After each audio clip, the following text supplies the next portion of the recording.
महाराज म्हणतात की या ब्रह्मांडामध्ये, या विश्वामध्ये जेवढे पशु पक्षी प्राणी आहेत त्या सर्वांमध्ये ईश्वर आहे. आणि म्हणून आपण कोणालाही त्रास देऊ नये.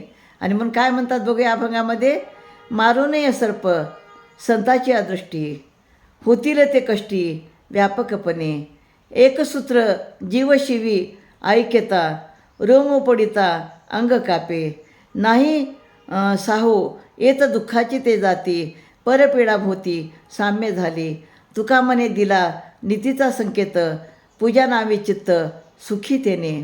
तर संताच्या दृष्टीने पाहिले तर सर्पसुद्धा मारू नये, कारण सर्वत्र हरी व्यापक आहे अशी त्यांची भावना असते.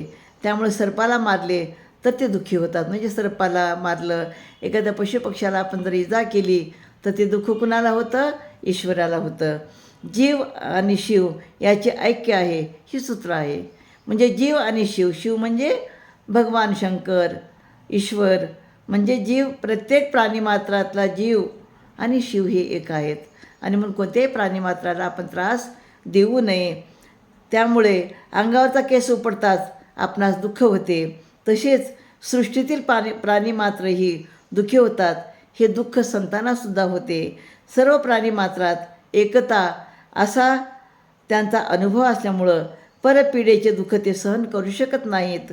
तुकाराम महाराज म्हणतात, दुजाभाव नाही साम्य बुद्धी, निर्मत्सरी अवस्था, परपीडा न करणे हेच नीती संकेत असून हिलाच देवाची पूजा अशी म्हणतात.